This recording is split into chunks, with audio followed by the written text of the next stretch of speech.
Dans cette nouvelle vidéo sur les fonctions et sur la dérivation, on va voir les notions de fonctions dérivables et de fonctions dérivées, et puis on va voir comment est-ce qu'on calcule tout ça.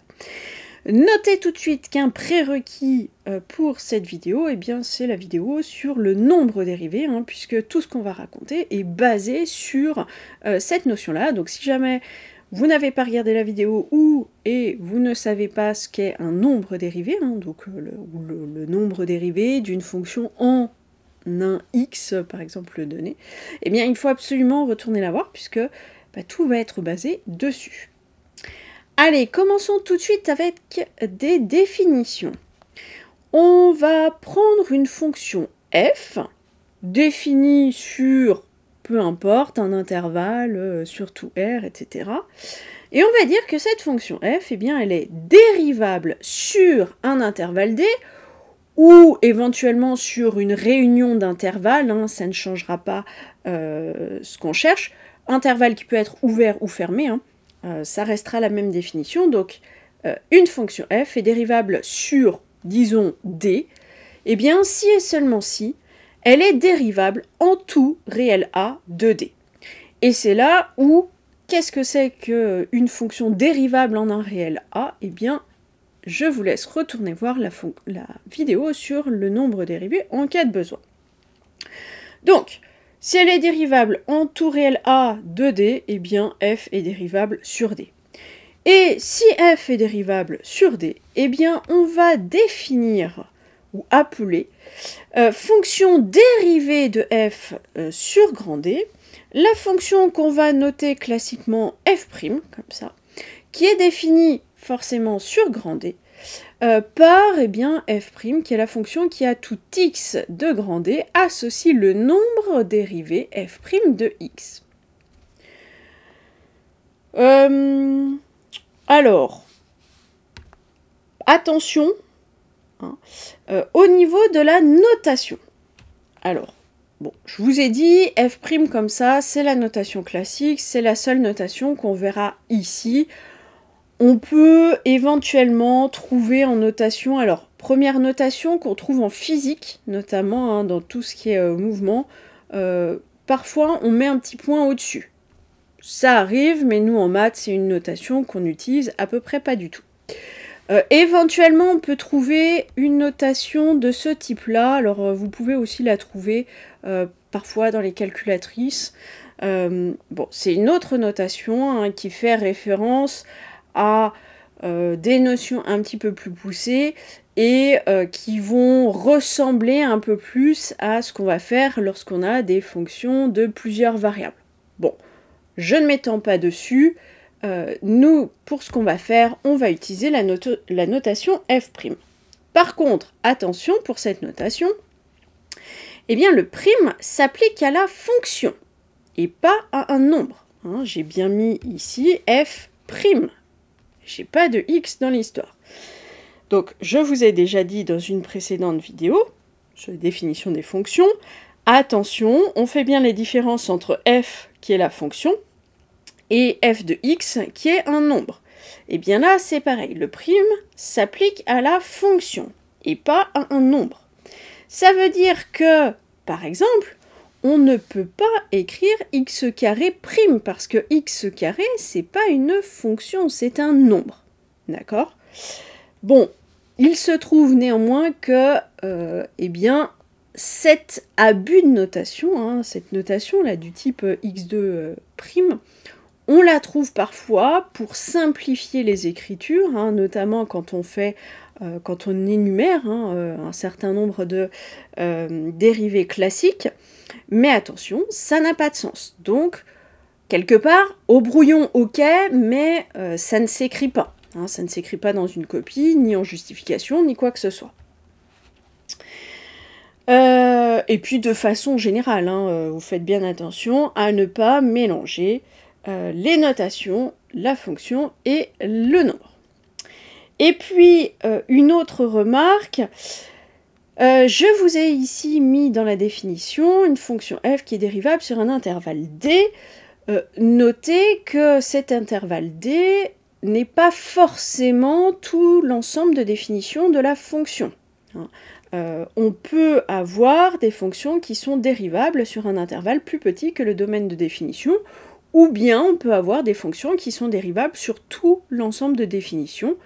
Tous les cas de figure sont possibles. Bien. Alors, propriété, maintenant qu'on a les définitions, alors, bon, on ne va pas aller très loin dans les propriétés, mais une petite propriété générale quand même. Notez que si f est dérivable sur un intervalle i, eh bien forcément f va être continu sur ce même intervalle. D'accord? Donc si dérivable, alors forcément continu. Bon, on a déjà vu que c'était le cas en un point, donc forcément sur tous les points où c'est dérivable, c'est forcément le cas. Attention, la réciproque est fausse. On peut avoir une fonction continue en un point et pourtant pas dérivable en ce point-là, et donc elle peut être continue sur un intervalle et ne pas être dérivable sur tout cet intervalle-là. Bon, pour les généralités, et puis quelque part sur les côtés un peu plus théoriques des fonctions dérivables et de la fonction dérivée, on va s'en tenir là. On va maintenant se concentrer sur le calcul de ces fonctions dérivées. Comment est-ce que je les calcule? Comment est-ce que je les trouve? Et on va commencer notamment avec les fonctions dérivées des fonctions usuelles. En tout cas, un certain nombre. Alors, commençons par citer un certain nombre de dérivées classiques. Alors, je ne vais pas les démontrer, peut-être une ou deux, mais ça se démontre assez facilement. Alors, parmi les dérivées classiques, qu'est-ce qu'on trouve? Et notez que je ne vais pas mettre propriété tout de suite parce qu'on va voir après qu'en fait, il n'y a pas besoin d'apprendre tout ça. Alors, qu'est-ce que je vous ai mis ici? Les classiques, celles qu'on voit en général au lycée. Donc, dérivée de la constante, eh bien, ce sera toujours 0. N'importe quelle constante a pour dérivée 0. C'est pas très compliqué, rappelez-vous. Nombre dérivé en un point, c'est, si on fait, je sais pas moi, le nombre dérivé en A, eh bien, on va prendre la limite de f de a plus h moins f de a sur h lorsque h tend vers 0. Lorsque j'ai une constante, le f de a plus h et le f de a, c'est dans tous les cas est égal, c'est égal, et donc quand je fais un moins, ça fait 0. D'accord? Donc forcément. Dérivée de la fonction qui à x associe x, eh bien sa dérivée c'est 1. Pour x carré, j'ai 2x. Pour x cube, j'ai 3x carré. Et puis pour tout n entier non nul, eh bien x puissance n. Pour dériver, je vais avoir nx n-1.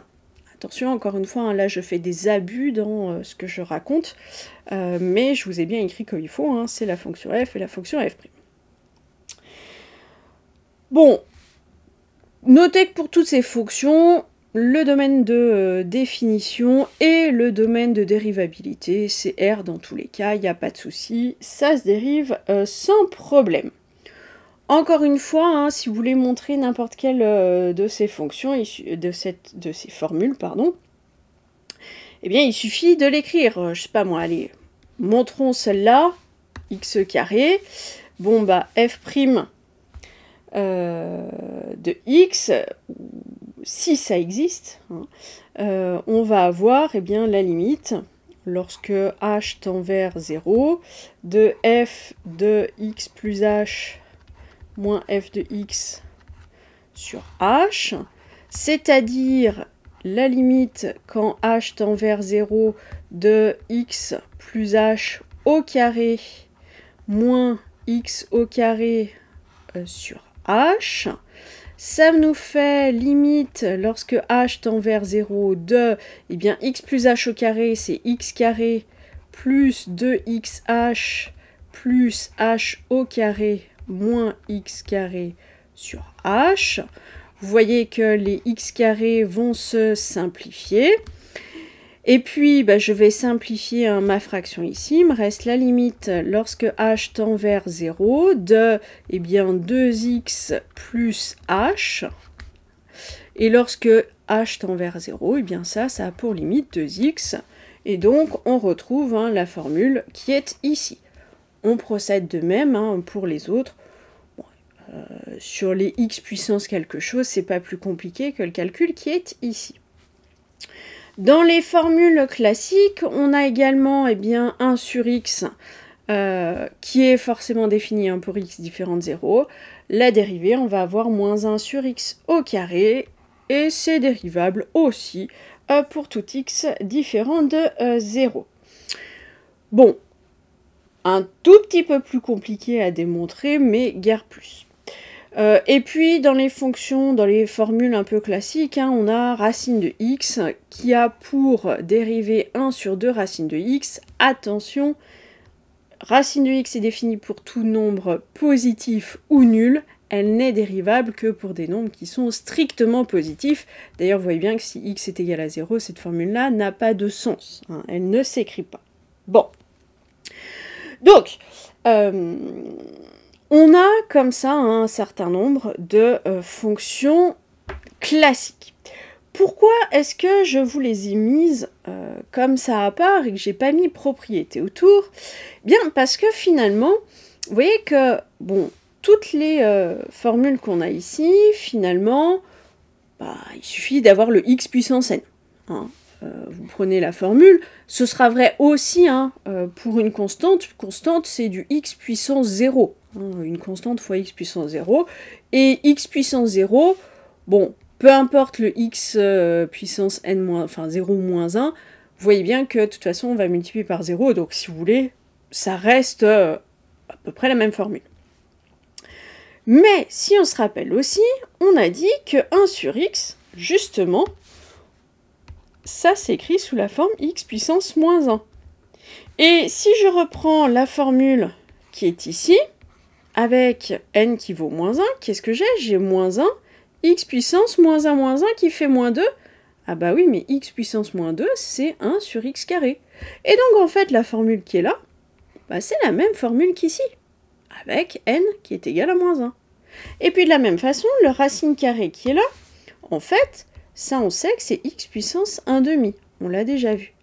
Si j'applique la formule ici avec n qui vaut 1 demi, j'ai quoi? J'ai 1 demi, x puissance 1 demi moins 1. Mais 1 demi moins 1, ça fait moins 1 demi, et moins 1 demi, c'est 1 sur... Donc du coup, je vais avoir le 2x puissance 1 demi, c'est-à-dire 2 racine de x. Et donc en fait, encore une fois, cette formule-là, je l'ai ici.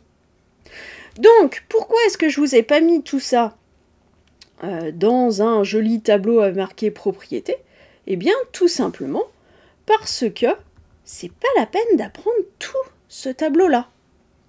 Tout ce tableau-là, on va pouvoir le résumer à peu près en une seule ligne, avec une seule formule, qui va même faire plus de cas que celui-là. Alors, quelles sont les fonctions, les formules à connaître? Et là, par contre, il faut les connaître par cœur. Eh bien, les suivantes. X puissance n, qui va avoir pour dérivée n x n-1. Alors, notez que sur la notation, je suis un tout petit peu moins bonne. Je vous ai mis fonction f telle que, oui, f de x est égal à. Mais j'avais pas assez de place, ça prenait trop de place. Bon, j'ai un petit peu raccourci. Et puis là, c'est pareil, c'est le f' de x qu'il faut lire dans cette colonne-là. Alors, x puissance n, dérivée n x n-1, ça marche pour n qui est un entier positif, ça marche pour n qui est un entier négatif, donc vous avez tous les 1 sur x puissance ce que vous voulez, ça marchera avec cette formule-là. Ça marche aussi pour n qui est pas un entier, par exemple, qui est une fraction. On va retrouver le 1 demi, mais on va retrouver toutes les fractions possibles et imaginables.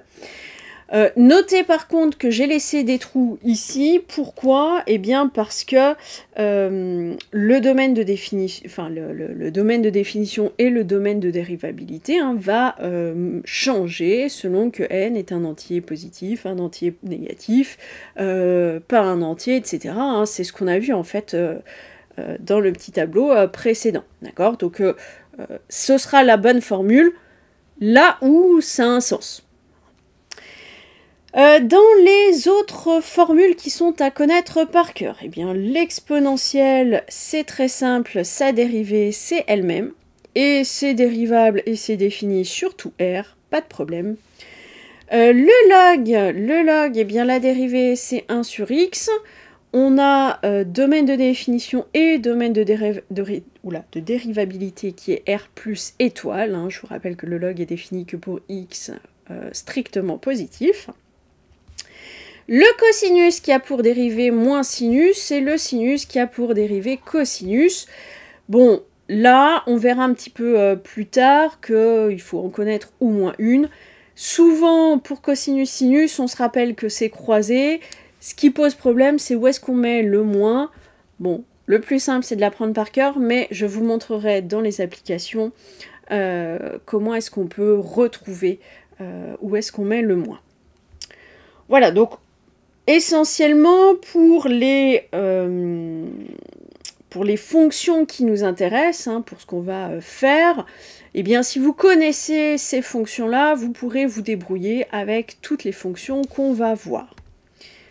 Avec les propriétés qu'on verra un tout petit peu après. Alors, juste, donc remarque que j'ai déjà dit, effectivement, j'ai pas donné l'ensemble de définition, l'ensemble de dérivabilité, ça dépend de n, on l'a vu. En ce qui concerne les fonctions de trigonométrie, alors, je vous ai donné ici que sinus et cosinus. Pour la tangente, on verra ça un tout petit peu après dans la vidéo en cours. On pourrait aussi ajouter les fonctions de trigonométrie réciproque. Je vous les mets ici, elles ne sont pas à connaître, en tout cas je ne vous demande pas de les apprendre cette année. Donc arc cosinus, arc sinus et arc tangente, on peut trouver les fonctions dérivées. Alors, vous voyez que là on voit plus trop le lien avec cosinus, sinus, etc. Bon, ça fait appel à des propriétés sur les fonctions réciproques qu'on n'a pas vues, qu'on ne verra pas. Celle qui va servir, c'est plutôt l'arc tangente et elle sert quand on fait de l'intégration. Donc autant dire qu'on ne va pas l'utiliser cette année. Donc je vous les ai donnés, mais pas la peine de les apprendre, de les retenir, pas pour le moment. Alors, maintenant qu'on a vu un certain nombre de dérivés de fonctions usuelles, eh bien voyons un certain nombre d'opérations qu'on va pouvoir faire avec les fonctions dérivées, ou plutôt, qu'est-ce que va me donner la fonction dérivée lorsque je fais des opérations sur les fonctions. Avec tout ça, on va pouvoir ensuite dériver à peu près n'importe quelle fonction, presque. Alors, propriété, directement, allons-y. On prend U et V de fonctions qui sont définies et dérivables sur un même intervalle I. C'est important qu'elles soient dérivables sur le même intervalle, tout simplement pour que ça ait un sens. C'est pas plus compliqué que ça. On ne pourra pas écrire autrement s'il n'y en a qu'une qui est dérivable. Alors, dans les opérations qui nous intéressent, on en verra une après, mais commençons déjà avec celle-là. Eh bien, première opération qui nous intéresse, c'est la somme.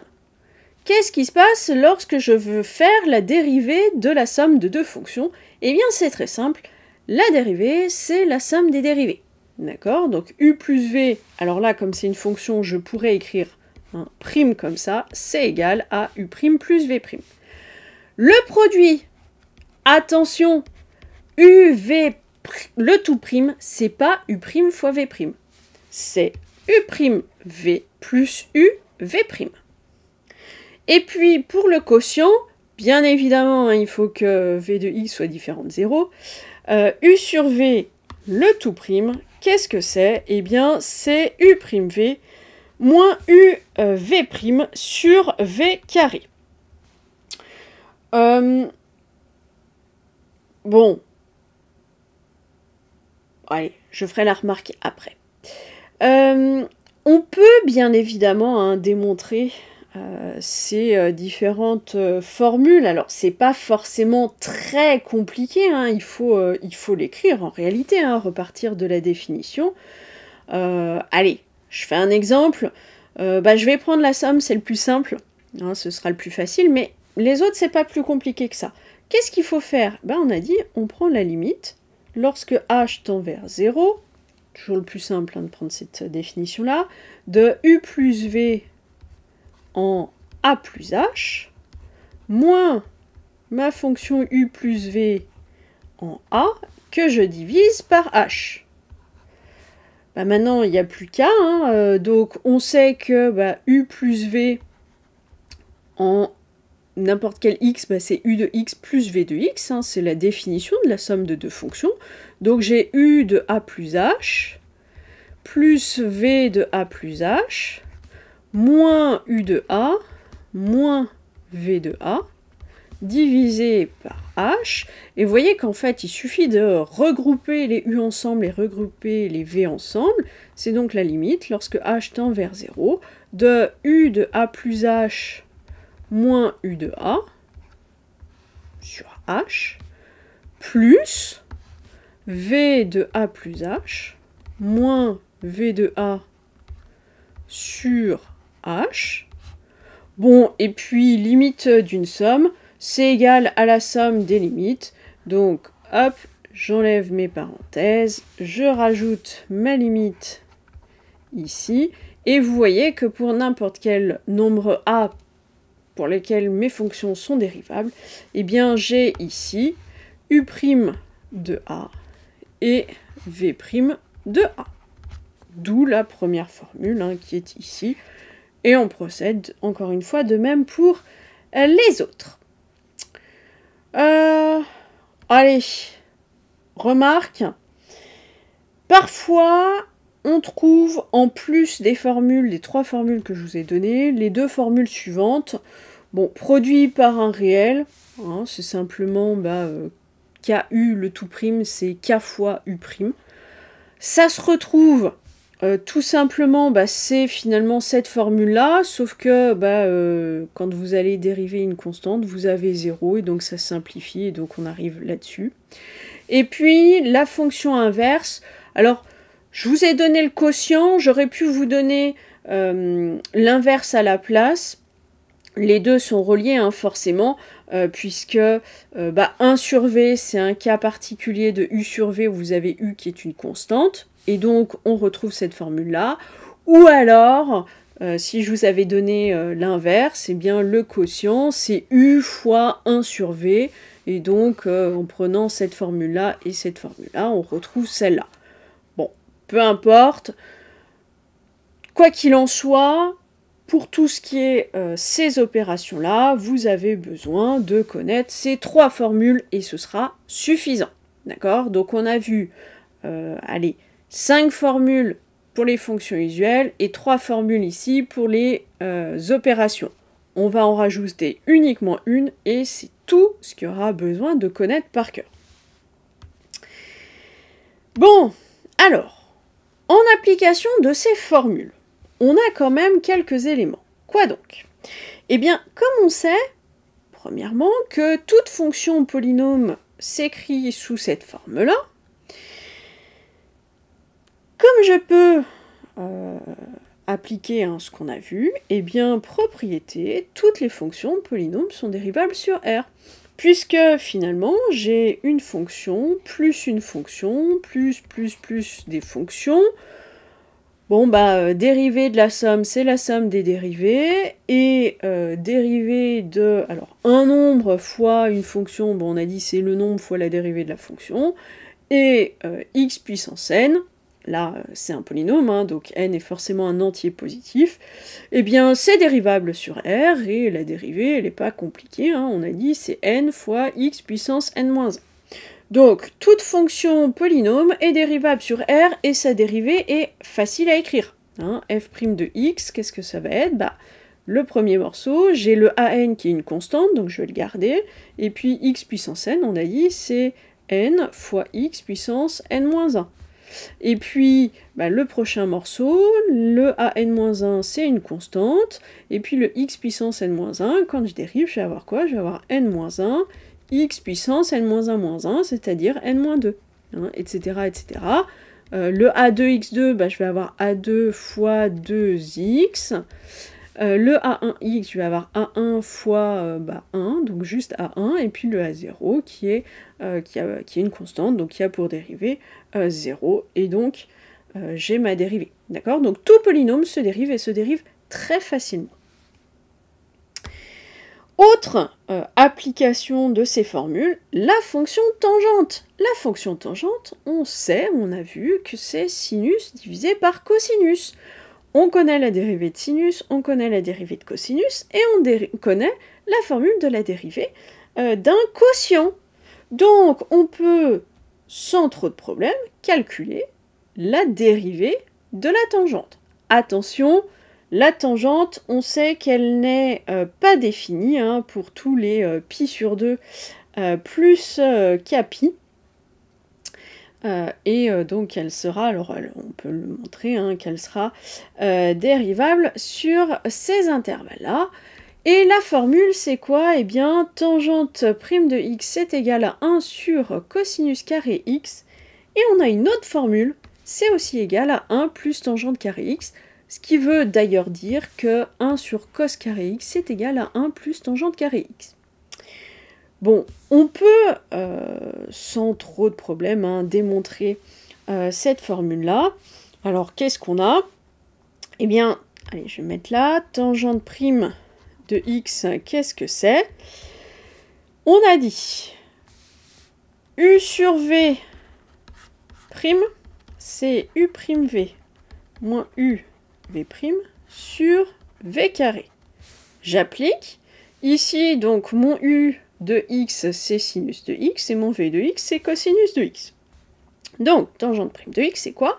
Eh bien, c'est sinus prime de x fois cosinus x moins sinus de x fois cosinus prime de x, le tout divisé par cosinus carré x. Je fais la démonstration parce qu'en plus, ça fait un exemple. Alors, on a dit sinus prime de x, c'est cosinus x. Donc, j'ai cosinus x fois cosinus x. Cosinus prime de x, on a dit, c'est moins sinus x. Donc, j'ai moins sinus x fois moins sinus x. Je reste, hop, divisé par cos carré x. Très bien. Bon, qu'est-ce que j'ai? Vous voyez que je vais avoir cosinus carré x, moins qui fait plus, sinus carré x, le tout sur cos carré x. Et maintenant, pour finir, eh bien, on va simplement traiter de deux façons cette fraction, la simplifier de deux façons différentes. Première façon de le faire, eh bien, cos carré plus sinus carré, on sait que ça vaut 1. Donc j'ai 1 sur cos carré x. Et donc j'ai la première formule. Deuxième façon de faire, eh bien vous voyez que si je sépare cette fraction en une somme de deux fractions, je vais avoir cos carré sur cos carré, ce qui fait 1, plus sinus carré de x sur cosinus carré x. Ça, je peux le réécrire en disant que c'est 1 plus sinus x sur cosinus x, le tout au carré. Et je reconnais ici ma tangente, donc 1 plus tangente de x au carré, qu'on note en général comme ça. Et donc j'ai bien retrouvé mes deux formules qui sont ici. Allez, quelques exemples supplémentaires. Alors attention, pour ces exemples, ce que je vais faire, c'est que je vais détailler vraiment ce qu'on fait pour que vous compreniez bien comment ça se passe. Pour les exercices, pour les en DS par exemple, je ne m'attends absolument pas à ce que vous détailliez autant les calculs de dérivés. Ça doit devenir des calculs automatiques, et donc voilà, vous pouvez détailler si vous en avez besoin, mais ce n'est absolument pas nécessaire, pas attendu. Par contre, attention, si on détaille, on écrit les choses comme il faut, et notamment, vous ne mélangez pas les u et les u de x. On écrit ça comme il faut. Allez, premier exemple, je prends la fonction qui à x donne f de x qui est égale à moins 4x carré. qui est définie sur R. Alors, quelle forme est-ce que j'ai ici?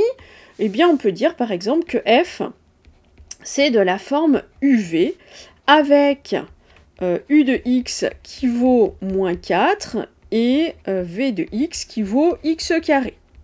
Hein, si j'apprends pas le deuxième petit tableau. Bon, on est d'accord, on est sur un cas très très simple. J'ai même fait, quand je vous ai parlé de la dérivée de n'importe quel polynôme, j'ai déjà été un peu plus loin que ça, mais bon, si ça vous a pas trop parlé, voyons maintenant comment est-ce que ça marche. Alors, qu'est-ce qu'on a? Eh bien, on sait que u et v sont dérivables toutes les deux sur R, avec, eh bien, avec u' de x qui vaut 0 puisque c'est une constante, et v' de x qui est égal à 2x, hein, puisque c'est un x puissance n avec n qui vaut 2, et donc dérivé n fois x puissance n-1, donc 2 fois x puissance 2-1, qui vaut 1, donc 2x. Maintenant, la formule, eh bien, on sait que f est dérivable sur tout R, hein, puisque les deux le sont, et on a f' qui vaut, c'est écrit là-haut, u'v plus uv'. Et maintenant, je vais vraiment faire mon calcul. f' de x, c'est égal à quoi? Eh bien, u' de x, on a dit que c'était 0, fois v de x qui est x au carré, plus u de x, c'est-à-dire moins 4, fois v' de x qui est égal à 2x. Il n'y a plus qu'à simplifier, j'ai f' de x qui est égal à moins 8x. Bon, vous voyez, j'ai tout détaillé. Là, le moins 8x, normalement, il devrait venir sans le moindre calcul, sans avoir besoin de faire de détails. Hein. C'est votre objectif minimum. Allez, un autre exemple.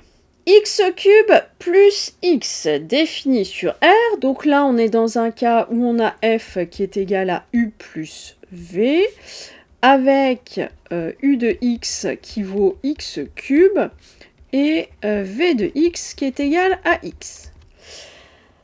À nouveau, u et v sont dérivables sur tout R, il n'y a pas de problème ici.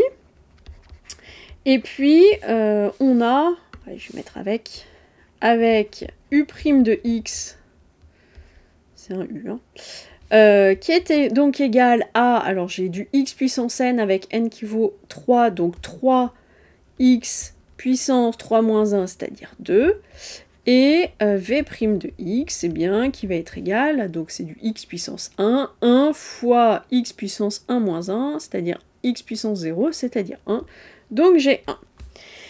La formule, donc f est dérivable sur R, et on sait que f' c'est u'v plus uv'. Et donc f' de x, ici, qu'est-ce que c'est? Pas du tout, qu'est-ce que je raconte? J'ai une somme. Pardon. Hop. Une somme u' plus v'. Donc la dérivée, u' de x qui vaut donc 3x carré, plus v' de x qui vaut 1. Allez, je continue. Bon, là, encore une fois, ça doit être quasi immédiat, ce résultat-là. Je continue.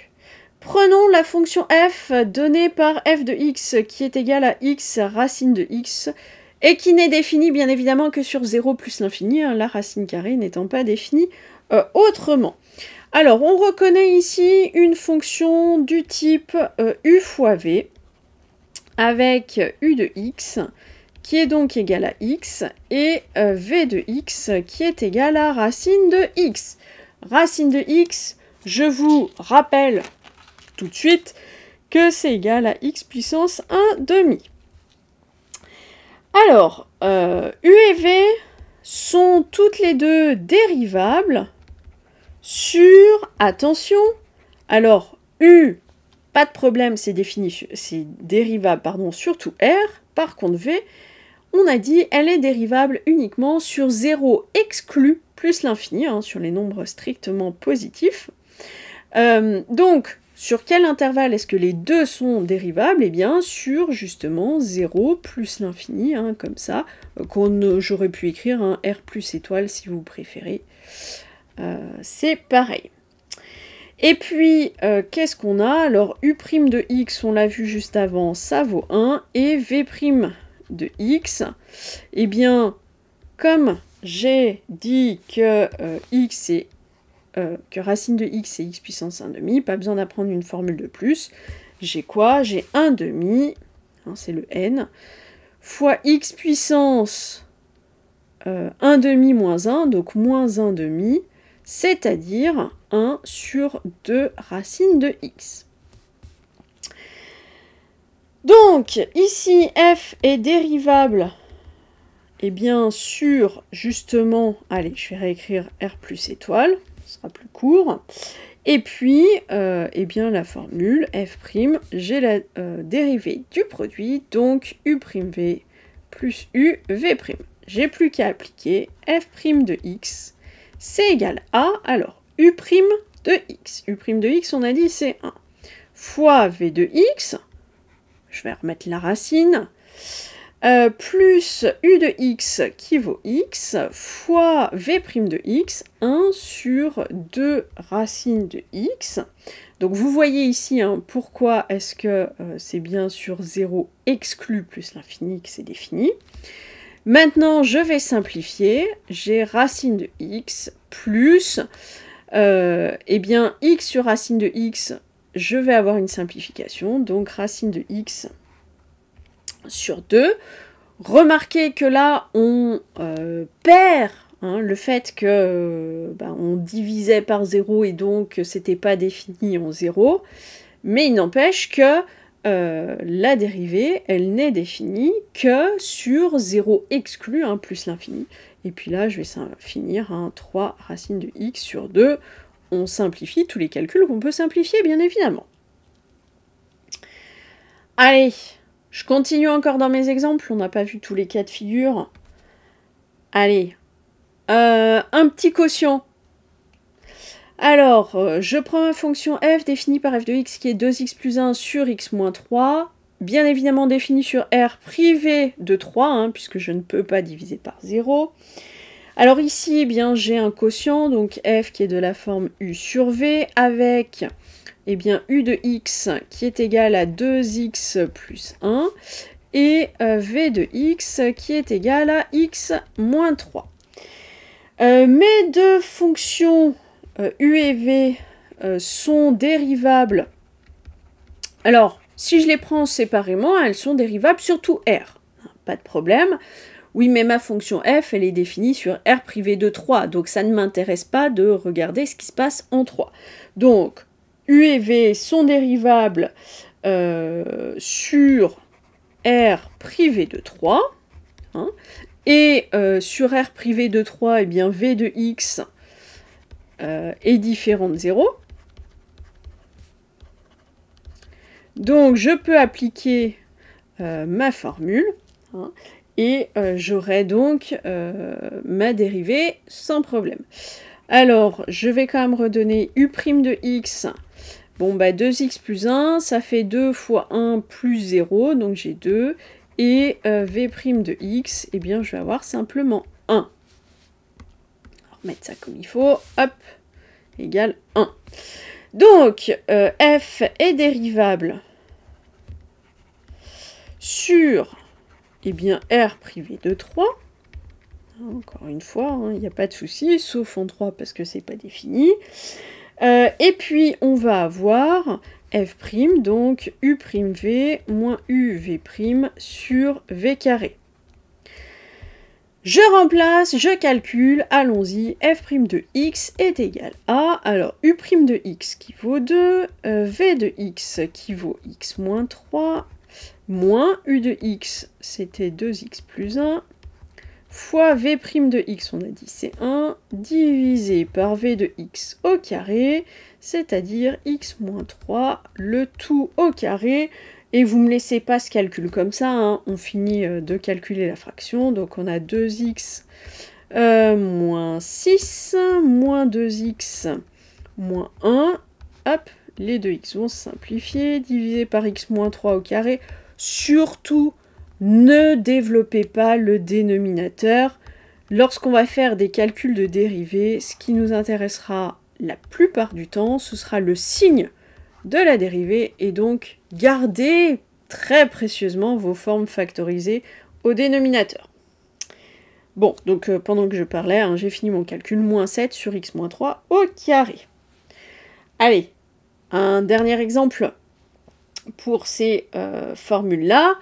Je prends la fonction f qui est donnée par f de x qui est égale à 3x carré moins 5 au carré.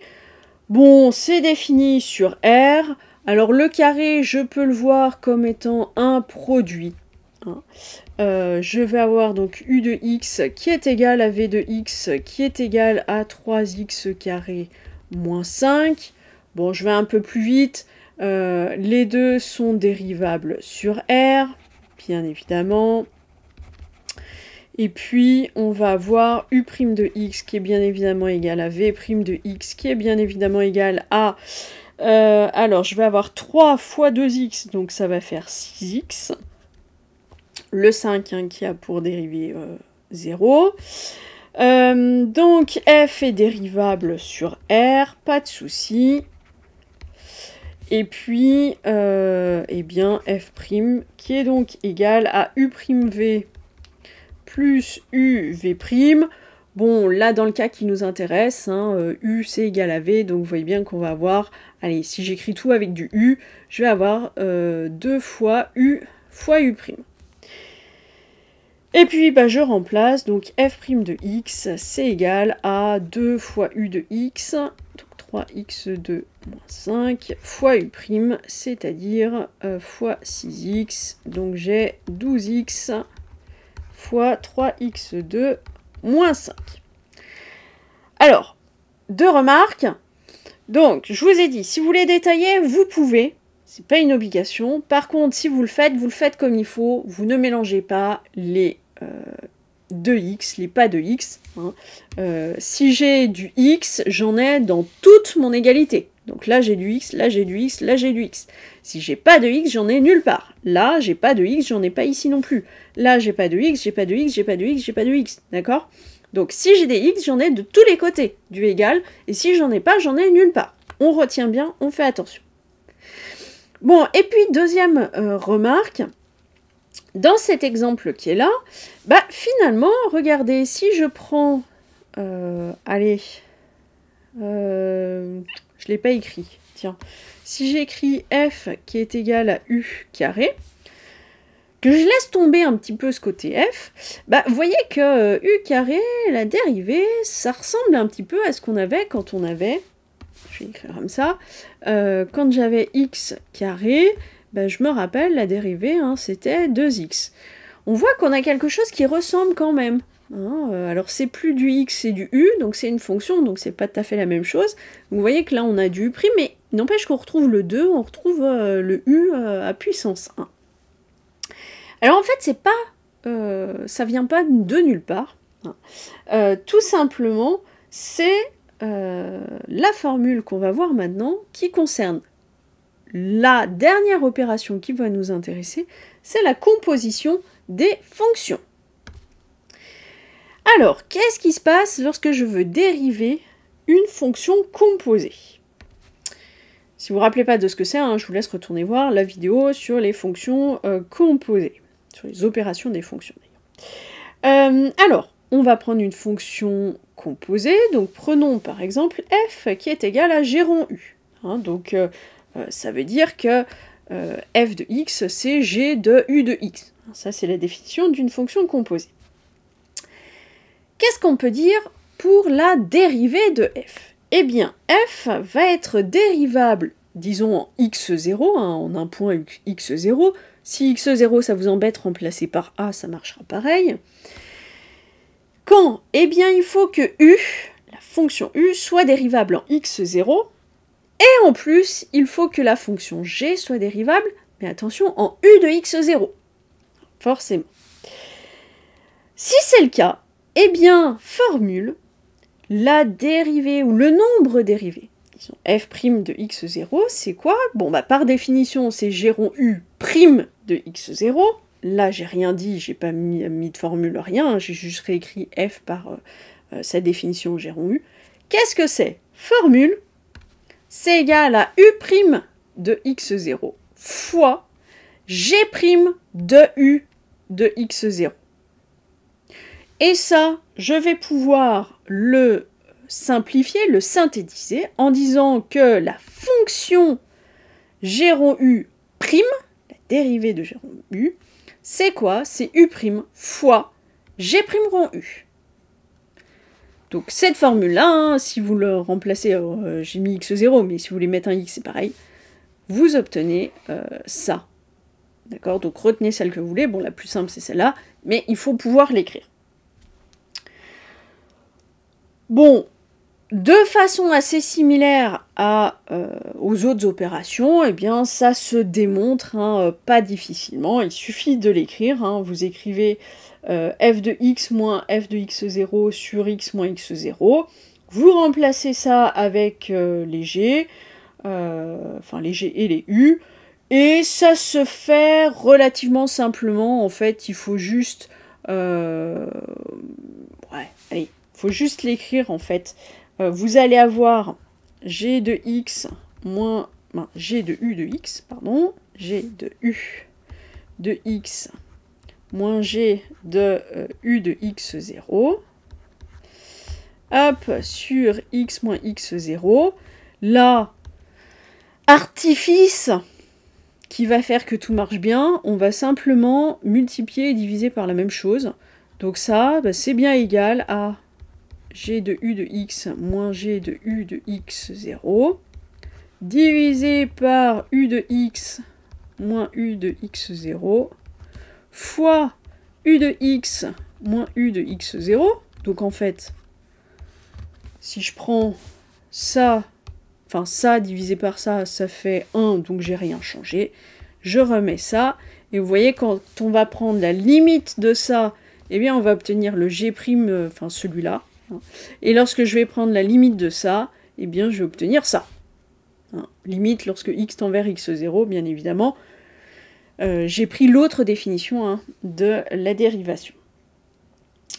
Bon, allez.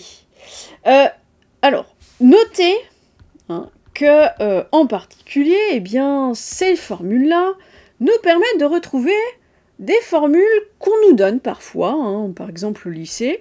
On nous donne plein de formules à apprendre, mais il n'y a pas besoin de les apprendre.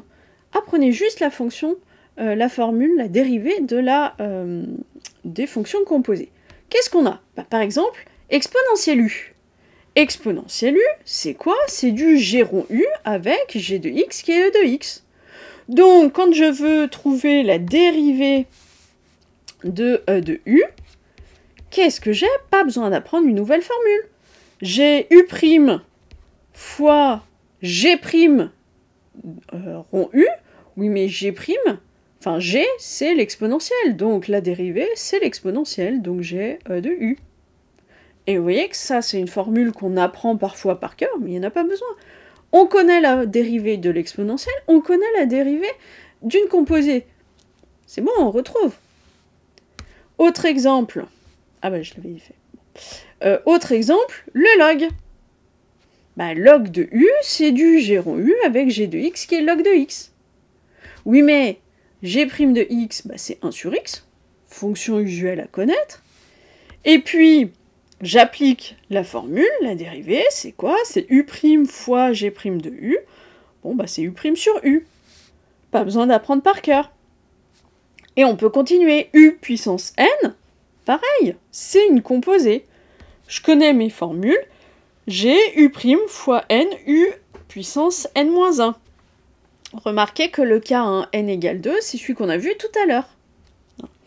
Etc., etc. On pourrait en donner tout plein comme ça. Allez, faisons un exemple. Alors un exemple un peu compliqué qui ne va pas utiliser que ça, mais notamment. Prenons la fonction f de x, hein, qui est la fonction rationnelle, la fraction rationnelle ici. Donc 3x carré moins 7x plus 2 divisé par 3x plus 1, le tout puissance 6. Calculons sa dérivée. Bon, je passe sur le domaine de définition, un domaine de dérivabilité. Là, il n'y a pas de gros soucis, il faut juste que 3x plus 1 soit différent de 0. Bon, c'est R privé de juste moins un tiers. Bon, alors, qu'est-ce qu'on a ?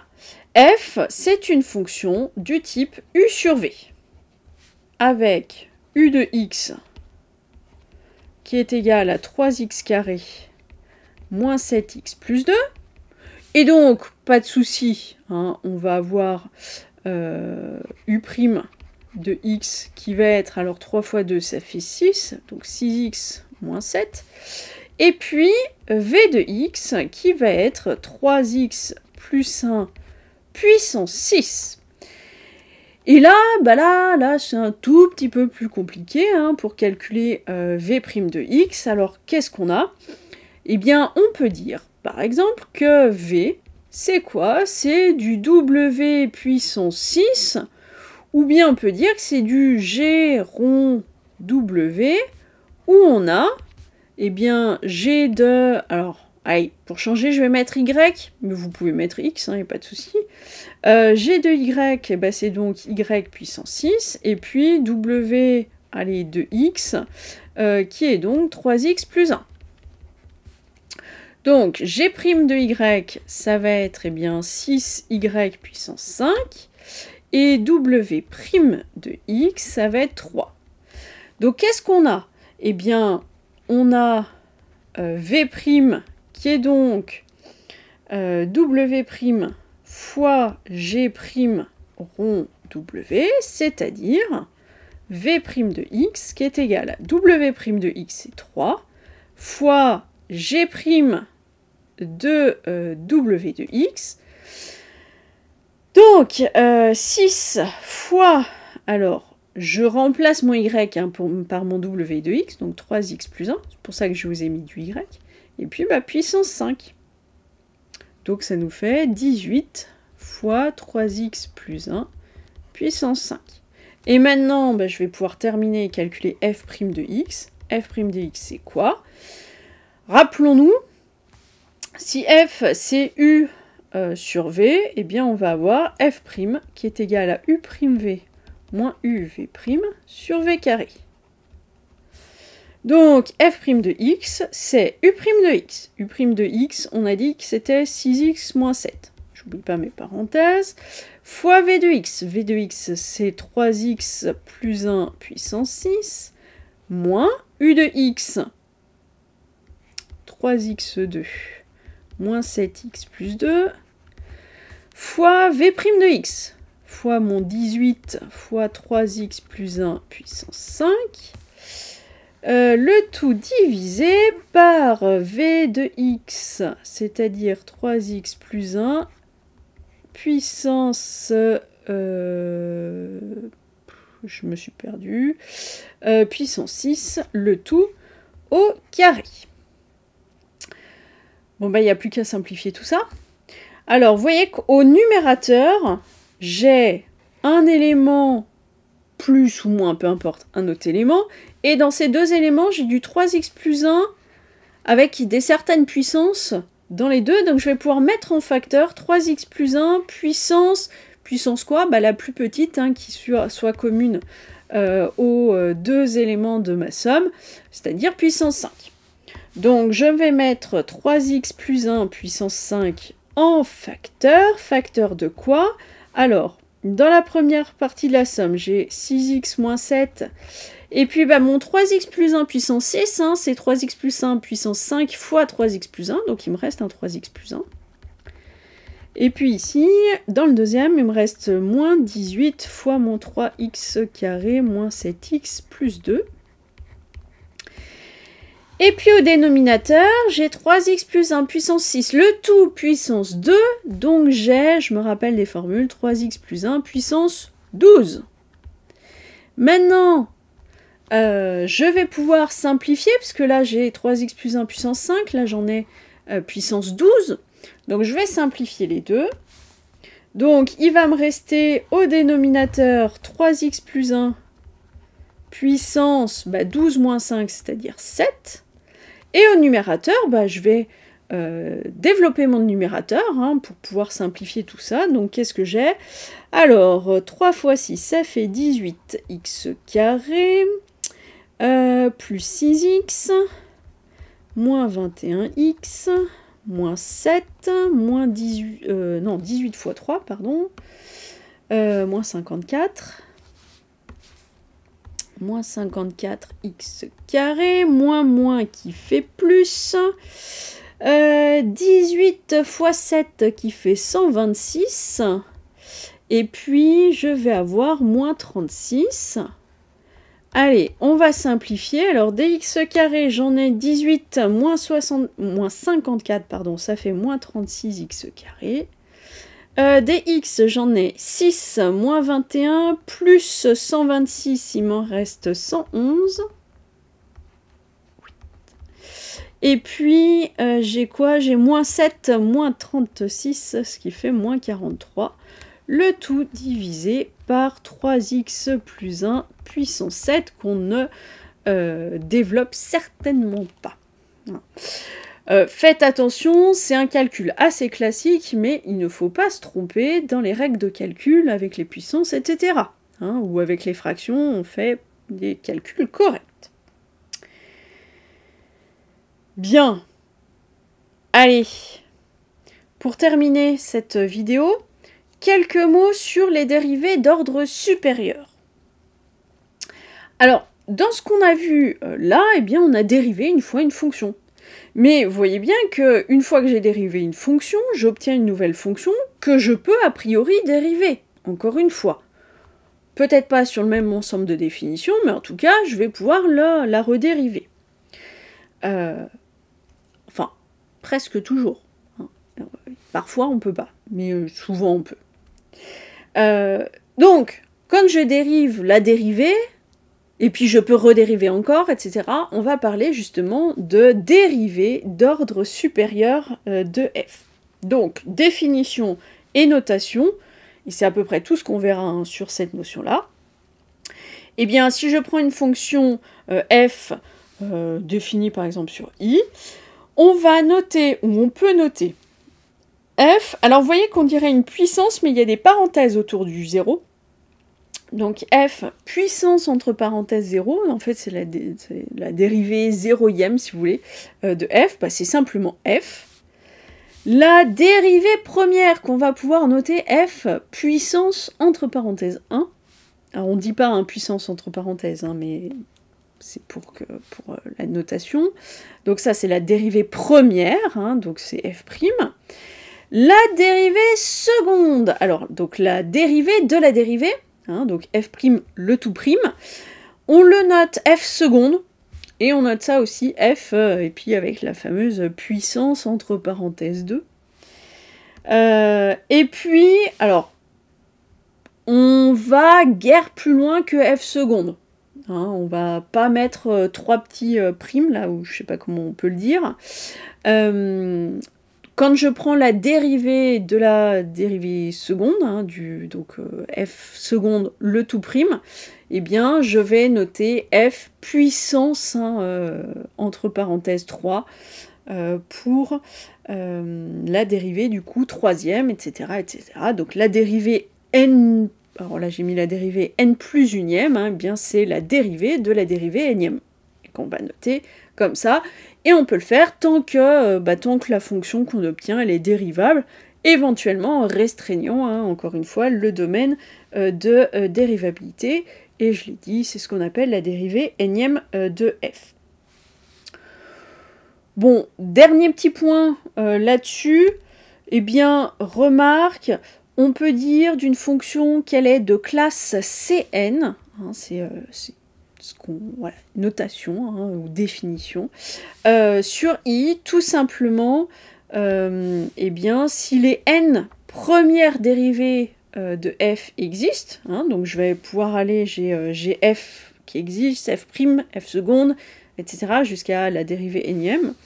Donc elles existent sur i, et la dernière est continue. Puis en plus, comme les dérivées existent, on sait que ça veut dire que la dérivée d'avant, entre guillemets, elle était continue. Donc en fait, les fonctions dites de classe Cn, ou qui appartiennent à Cn de i, c'est les fonctions qui sont n fois dérivables, et ces n dérivées sont toutes continues sur l'ensemble ici i.